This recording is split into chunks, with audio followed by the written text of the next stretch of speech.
rituals, the reenactment of the I Have a Dream speech, and all these other things, which don't really empower because they don't reflect the evolution that Dr. King had undergone.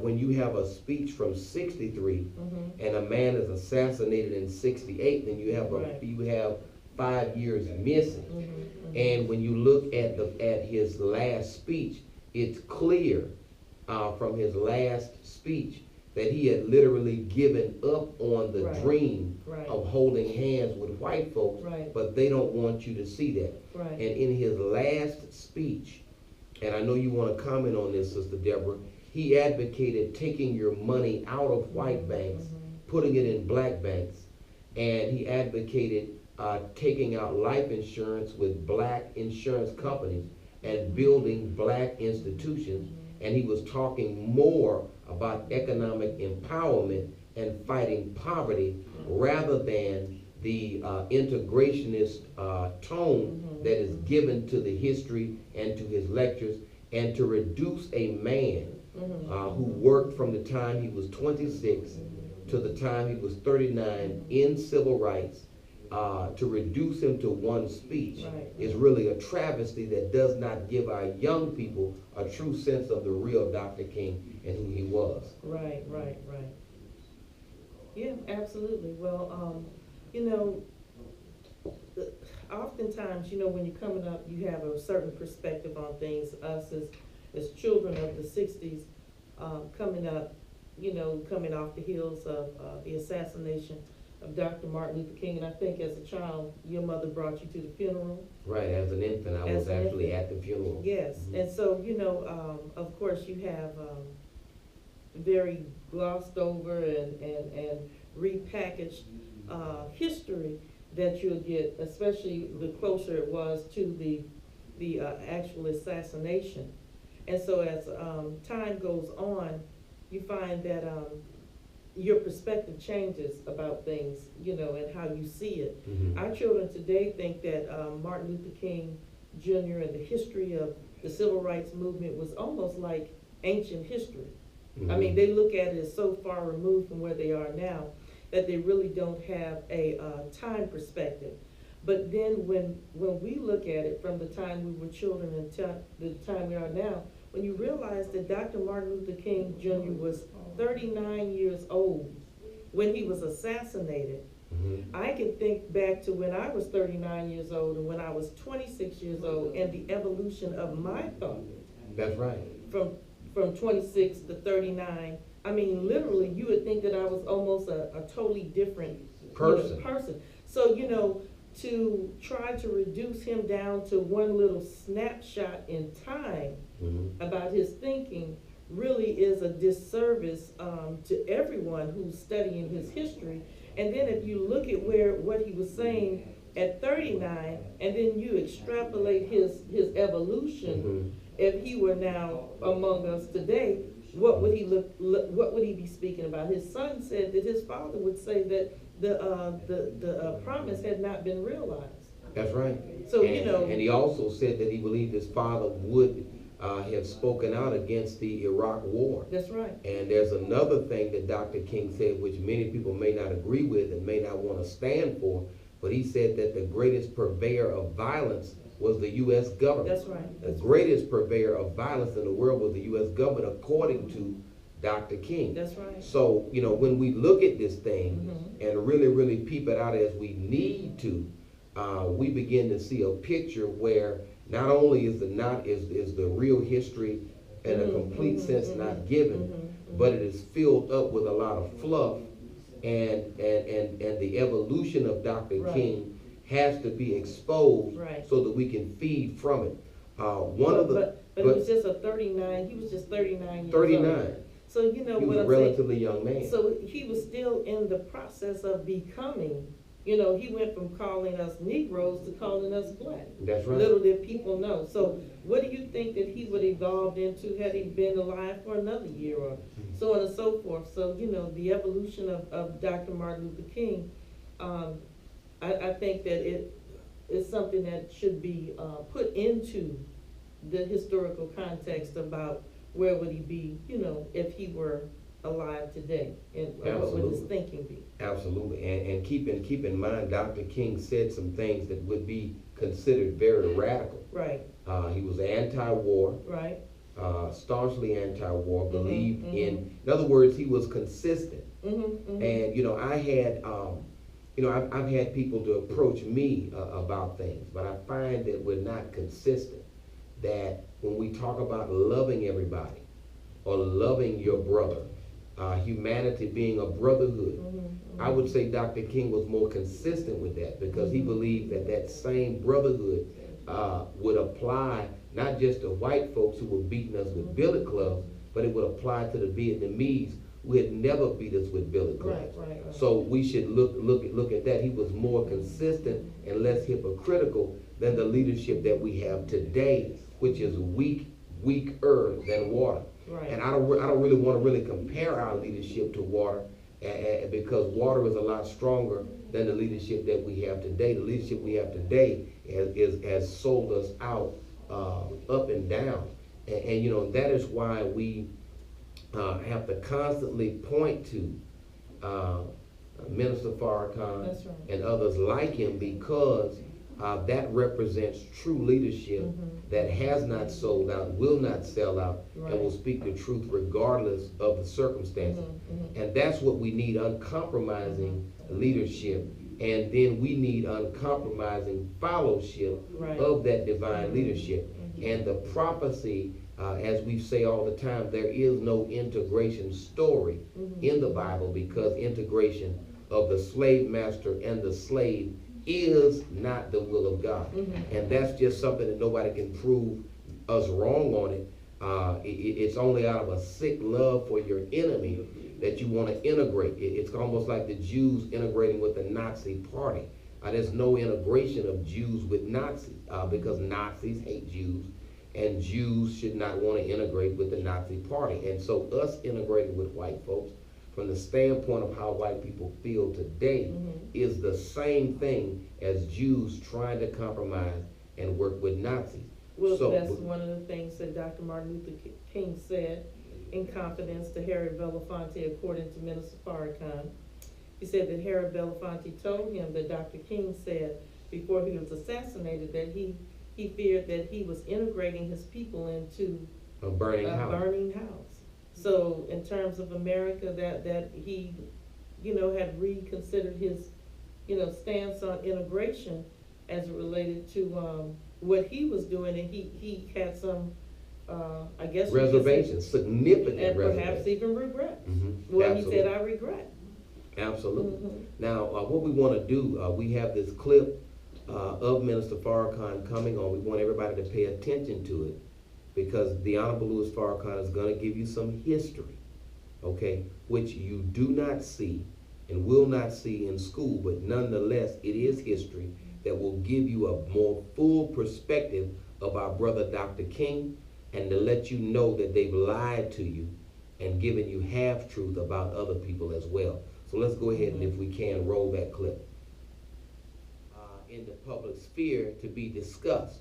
Now, one of the points that the Honorable Louis Farrakhan brought out was that the words of all these other leaders are available for people to see. Right. But the 4 books that that Martin Luther King wrote are not required reading. You got Huck Finn that's required reading. You got the Scarlet Letter that's required reading. You got the Great Gatsby. All of these things, and sometimes even the autobiography of Malcolm X, that is required reading by some teachers. But none of the books of Martin Luther King that he wrote, which he wrote at least 4 books, are required reading or even available in a library. Why we can't wait? Try to find that book. Try to find the other 3 books that Martin Luther King wrote and his words. Why? Because his words, his actual words, contradict the image that is being perpetuated about him. His actual words and thinking contradict the mixed up, homogenized version of Martin Luther King that has been spoon-fed to us and almost force-fed to our children. Martin Luther King was not some weak individual who was going along to get along. He spoke out against the unjust wars that America fought, just as we on the Community Defender Talk Show have spoken out against these unjust and crazy wars that are being fought today that are totally unjust and don't make any doggone sense, and spending billions of dollars for that while the schools and the bridges and the roads continue to crumble, and while people are still out of work and overworked and underpaid. Now, of course, our inspiration did come from the final call, Selma and the real Dr. King. So we wanted to make sure that we gave credit to the final call newspaper, which is a message dedicated to the resurrection and rise of our people. Now, this thing here came out today, and it talks about how violent crime is down, but arrests are rising. Violent crime down, and overall crime down, according to the article, but the number of bookings in Parish Prison in Baton Rouge has gone from 10,000 to 20,000 bookings a year. This article goes on after the failure of the Black Uncle Tom mayor and the Uncle Tom Black council people. Now I want to mention this because as we honor Dr. King, we cannot be hypocritical in honoring leadership that loved us and at the same time upholding leadership that is anti-black while being in black skin. Only out of the all of the people that voted, and this is one example in Baton Rouge, in favor of a prison which was going to be 95% black folk in the prison. The four people that voted for it were the 4 black council members. It was one sister named Shauna Banks who voted against it, saying we don't need to be taxed. We're already taxed enough. So it's a situation where the people pushing for the prison were the black faces, the black mayor and the black council people pushing for a prison where if this article goes on to break down how if you've got money in your pocket, you never stay in jail. The only people in jail in this parish prison, in Lafayette Parish, it could be Iberia Parish, are people who murdered somebody, raped somebody, or broke as hell. You see what I'm saying? So it's a situation to where it's always been that poor people remain in jail while rich people are able to get out. And that's true with homicide, that's true with rape. And this article goes on to talk about misdemeanor offenses. Now, what would Dr. King say about that? Dr. King spoke about the overuse of police and prison to control black populations back then. So if the population of the United States has gone from 200,000 at the time that King was here, maybe 300,000, to now 2.3 million. Where is black leadership in talking about that? Black leadership is not even dealing with that. Black leadership is right there with the racist rednecks, actually advocating for the prison. The only black elected state, the black congressman that we have, Cedric Richmond, is giving cover to a man who said that he was David Duke without the baggage.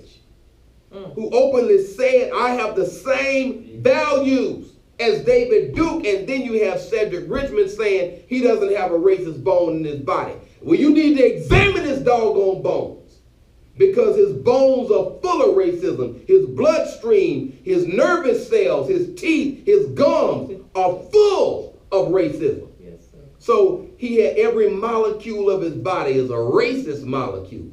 Because this is how he sold himself into politics in the early days. He said, hey, you might want to take me. I don't have the baggage. I believe the same thing David Duke believes. I just don't have the political baggage that would hold me down. But I have the same baggage as David Duke. Now, this brother is going to give. He hadn't even defended the black community as well as he has defended this dude Scalise. So as we honor Dr. King, and I'm sure Cedric Richmond, who has given color to a man who believes in the Klan, who may not have official membership in the Klan, do you think Dr. Martin Luther King would give cover to somebody who says he had the same value as a man who was the Grand Dragon of the Ku Klux Klan? Do you think Dr. King would give cover to that? Hell no. So I would say that Cedric Richmond, that most of these people don't even need to go to a Dr. King event, because the bottom line of it is that you don't believe and you don't stand for what Dr. King stood for. You're not one of those people, so don't even go to the church. Don't even be there and be recognized as the congressman. Don't even be recognized as the Metro Council person, because you don't believe in it. You are for the opposite of what Dr. King was for. Bottom line. And that needs to be exposed. Cowards should not be at ceremonies which honor men of courage. That's hypocrisy.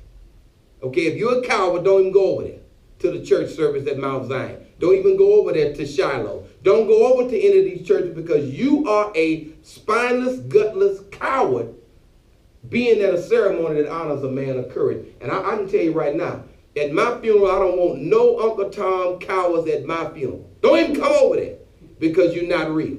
It's only going to be revolutionaries. It's going to be strong believers there. It's going to be people who love black folk there. But at my funeral, I don't want no Uncle Tom saying, I admire it, brother. No, you don't. You're Uncle Tom. Don't even come over here by me or by my family, because that kind of thing to me is really, it really is insulting to Dr. King and to his legacy. And I just want to mention this. Even his family, Dr. King's family, has not had the kind of courage that they needed to. Because Harry Belafonte, who was a friend of Dr. King, who gave them food when they were broke. Because when Dr. King was killed, contrary to popular belief, the black community did not support and feed Cora King.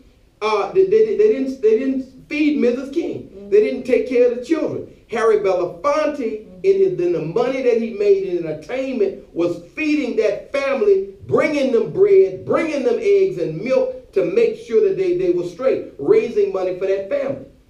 So when the mother died, when Coretta died, because Clinton and or Bush would have been insulted by the presence of this anti-war man who spoke out against their policies, they told him he couldn't even speak. Now, how are you going to turn your back on a man who was with you, who fed you, and made sure that you had clothes and food, and kept the torch of your father alive, because a white president who is a murderer and a terrorist on a global scale would be insulted if he spoke? See, so even his children have punked out on him, even in death. But I tell you what, at the Community Defender, those of us who are with the Honorable Louis Farrakhan, we ain't going to punk out. We're going to let you know what it is. It is what it is, and we're going to let you know the content of what it is, so you can make the kind of decision that you need to make. His last speech, he was not talking about integration. He was talking about patronizing black business. So all of those who claim to be his disciples, who were with him, you need to be talking about patronizing black businesses and opening up black banks and doing things to strengthen black institutions, which is the same thing that the Honorable Elijah Muhammad advocated, and it's the same thing that Minister Farrakhan advocated. And as the Honorable Elijah Muhammad said, which many of us didn't believe it, he said that if Martin Luther King were alive today, he would be right here with me. And we're finding from the research team that Minister Farrakhan had that he was right on point. Because if everybody thinks that the mainstream, that Dr. King thinks one way when his thinking was the opposite, then those of us who come out a certain way, we may look a little crazy. But what did Dr. King say? And the minister read it, that the real criminal is the white man. Right. That all the crimes that we commit are derivative crimes from the oppression of white society. That's what Dr. King laid all of the crime we commit at the foot of the white man. And that's something that they don't want to tell you. Right. Go ahead, sister. Well, of course, history, they try to repackage it so that they can remake the image of somebody, because they control the media. And so what they have done essentially with Dr. King, when he became what they consider too radical, and if you watch the movie, You heard that they were plotting on his assassination Mhm. in the movie. And so what they do after they silence the voice, they repackage the message so that they can take, parts and bits of it to be able to control the people by an image that is not a reality. Mhm. And so that's what they did with Dr. Martin Luther King's legacy. Anytime that they would assassinate a person and then give them a commemorative stamp and a holiday, let you know, deceive the people to believe what they want us to believe about his legacy. Mhm. And so, instead of us necessarily doing marches and singing, whatever songs we sing on that day, Mhm. it should be a study that we would do on commemorating his birth anniversary, of studying what he spoke about, studying his words, like you said, even perhaps reading the books and things to that nature, instead of just following along with that's what they want us to do. Now, I'm gonna tell you, white folks have bought his papers. Mm-hmm. They have paid his children $8 million Right, per they child, did, they did. and they have full rights over all his Mm-hmm, papers. mm-hmm. So now his papers and that which is there, we can't readily get because white folks own it. Mm-hmm, mm-hmm. So now, because he's this larger than life figure, and then when you have family members who may be trying to get paid off of the legacy of their father rather than continuing Mm-hmm. the legacy of their father, which that's a real issue. Mm-hmm. You have to look at that and Mm-hmm. understand that, and we have to do what we can to find those words Mm-hmm. and to bring those words to Mm-hmm. our children. Dr. King was a man of courage, as we've said before. I mean, you can read his last speech. I mean, I have my students read and dissect the last speech. Mhm. So you can read some of the words that are in the public domain instead of just what they give us as a soundbite. That's right. And you can see clearly that he was no longer, advocating that we integrate. I mean, his mountaintop speech in Memphis, that speech was totally a separationist type of address. That's why they had to silence his voice, because at that point they knew that he had already, started going in a different direction, and instead he was of him, out of their control. That's right. And I'm gonna say this, as growing up in the Baptist church, and then later on researching the history of the faith, I found that what ended up happening was that they assassinated Jesus, and they did it with Jesus, where they killed a white folks were in Rome at the behest of some Jews, murdered a black man. And they have the same plan for Minister Farrakhan. The synagogue of Satan is in the Bible, Revelation 2 and 9, Revelation 3 and 9, talks about the synagogue of Satan. Well, this synagogue of Satan, which plotted against the life of Jesus, is also plotting against the life of the last voice that we have now, which is Minister Farrakhan. There is propaganda, crazy propaganda, against the religion of Islam. Everybody's talking about this, the Charlie newspaper overseas, so on and so forth, and talking about the 12 people that were killed. But what about the 1.3 million Iraqis?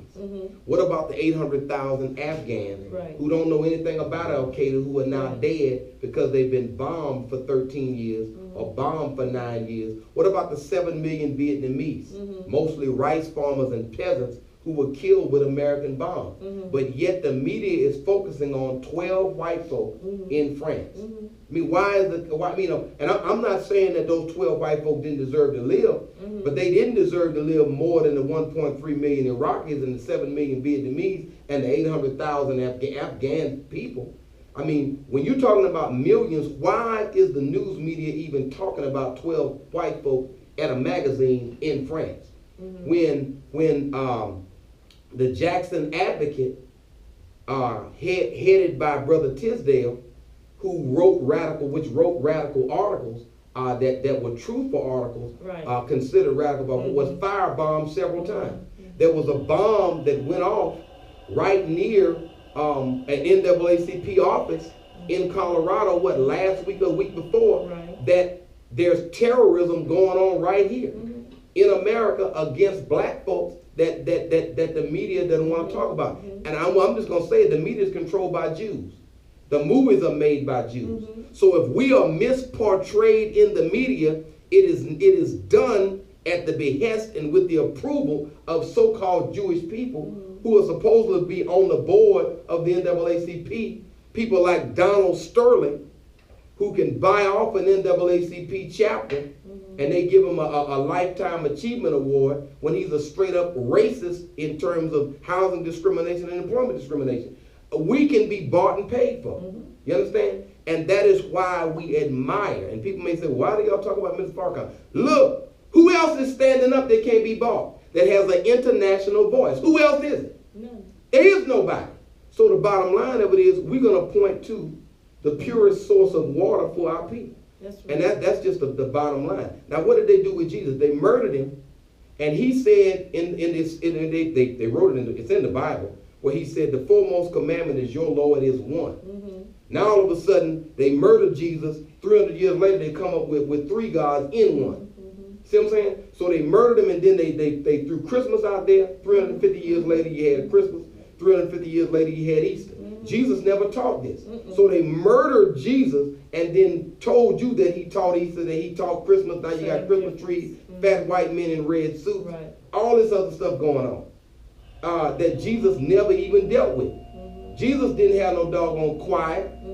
Okay? He had a mission in the streets where he was at. Where is the mission of our churches in the streets dealing with where the problem was? So again, when you look at it, just like that, and they follow that same model: kill a man and change his message. Same thing. Kill a man and change. Malcolm X. That's right. Same thing with Malcolm X. Public enemy number one.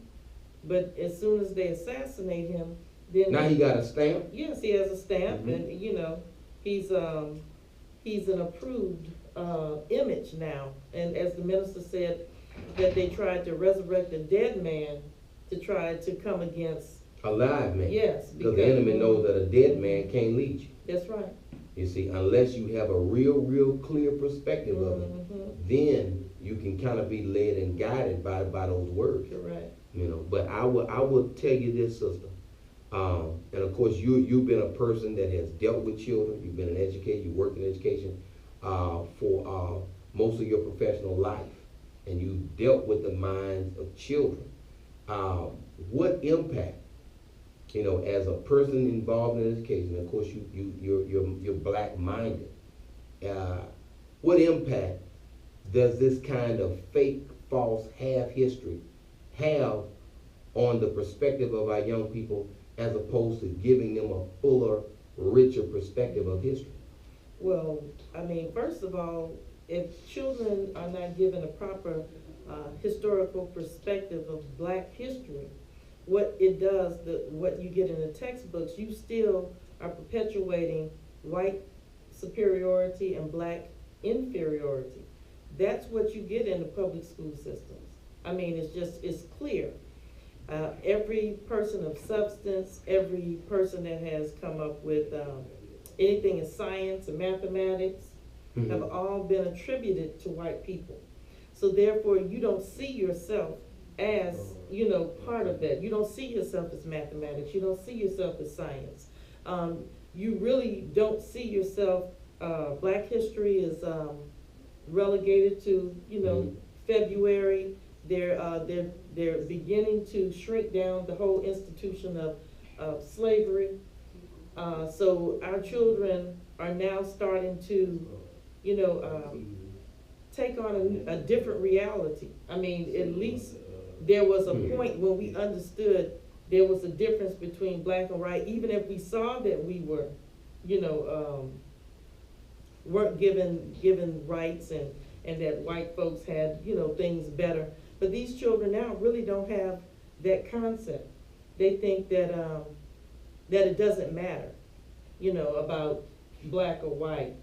You have the images, the Justin Biebers, the Iggy Azaleas, the Macklemores, the things. So that they're giving you these white images and making them appear as though that they have a connection to you as a black person. So you start taking on in some ways a kind of mixed up identity. Well, they're relating to me. They're coming to my, coming to where I am.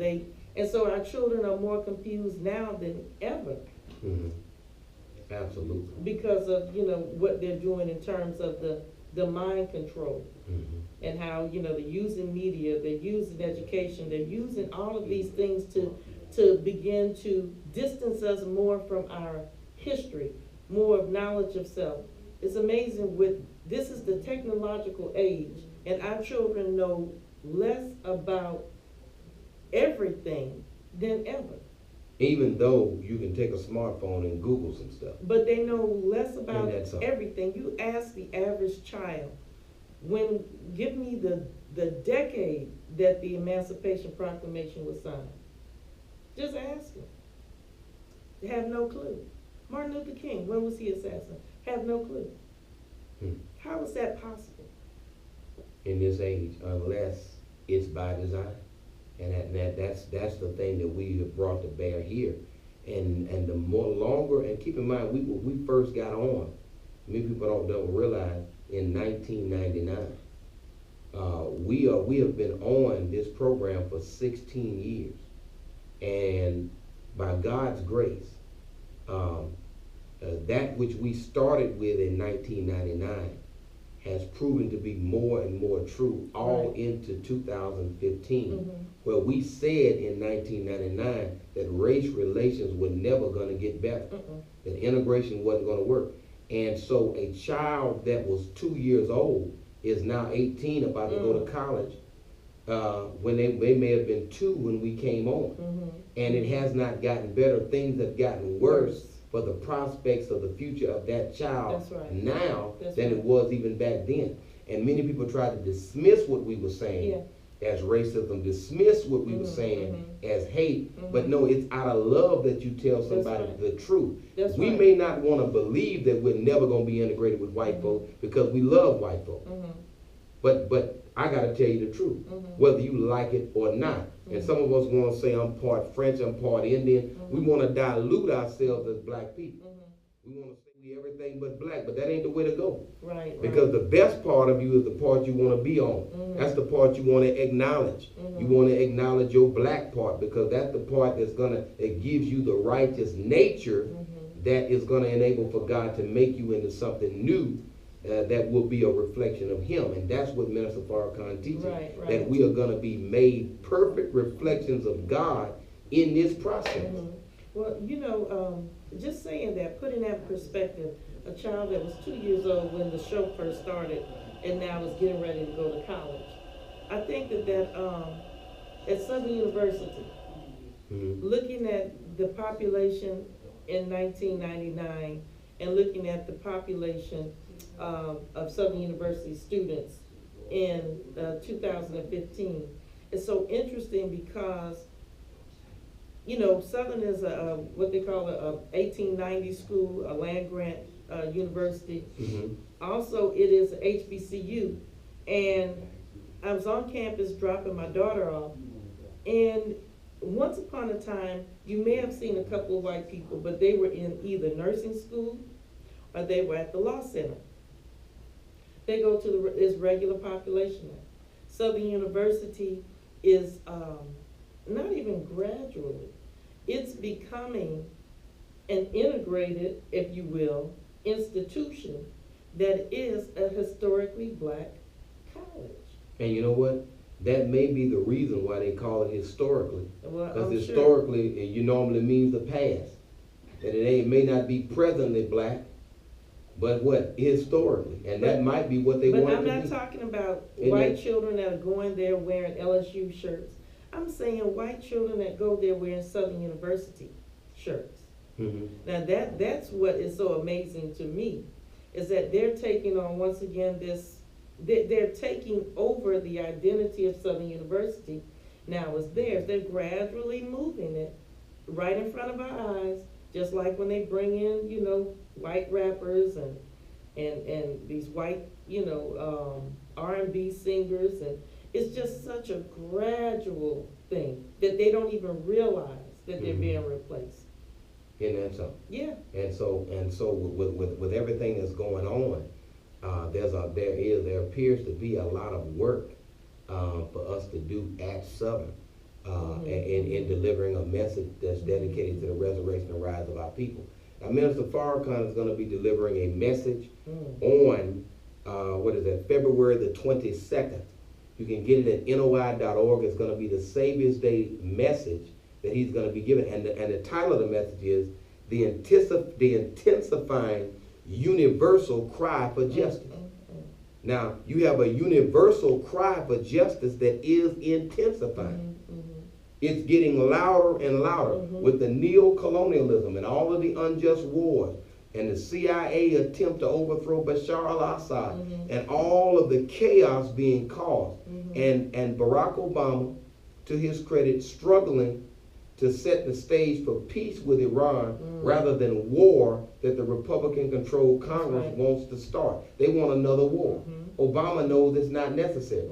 And that's the one thing I can say as in the waning years of his term, that he's trying to avoid war and make it more difficult for somebody to start a war in another term. And that's a very, very good thing. But there's an intensifying universal cry for justice that Minister Farrakhan wants to talk about, because keep in mind, we're not talking about somebody that's just rolling with, admired by black people in America. That's right. This brother is in demand all in Africa, That's right. all in some parts of Europe. The He Middle is East. in everywhere. Because why? The cry for justice based on truth is a universal cry that everybody can relate to who's oppressed. Well, I think that in particular, people all over the world are beginning to understand the plight of black people in America. Because you're talking about this is a white racist society. That's what it is. Wherein black people are being murdered by the people who are supposed to be keepers of the law. And so they see the hypocrisy of America being the universal or the international policing force. Right. Trying to talk about freedom and human rights. Right. When they violate our rights every day. Violate our rights every day. So in terms of the intensifying universal cry for justice, we can look at that also as a solidarity with what is going on inside of America with black people, with the black youth, with how we're being oppressed and terrorized by the very same people who are terrorizing abroad other nations. That's real good. That's an excellent. And I want to, of course, thank everyone for tuning in. Don't forget to tune in noi.org to the message that Minister Farrakhan has. Go on finalcall.com and get this wonderful article that's going to break down the falsehoods that are in the movie. The movie is a good movie, but it's not history. And we need to understand that movies are movies, and history is history. That's right. And so, of course, we want to thank everybody. And as we go out, let's make it a successful 2015. A black 2015 where we make things happen for our people. God bless. God bless.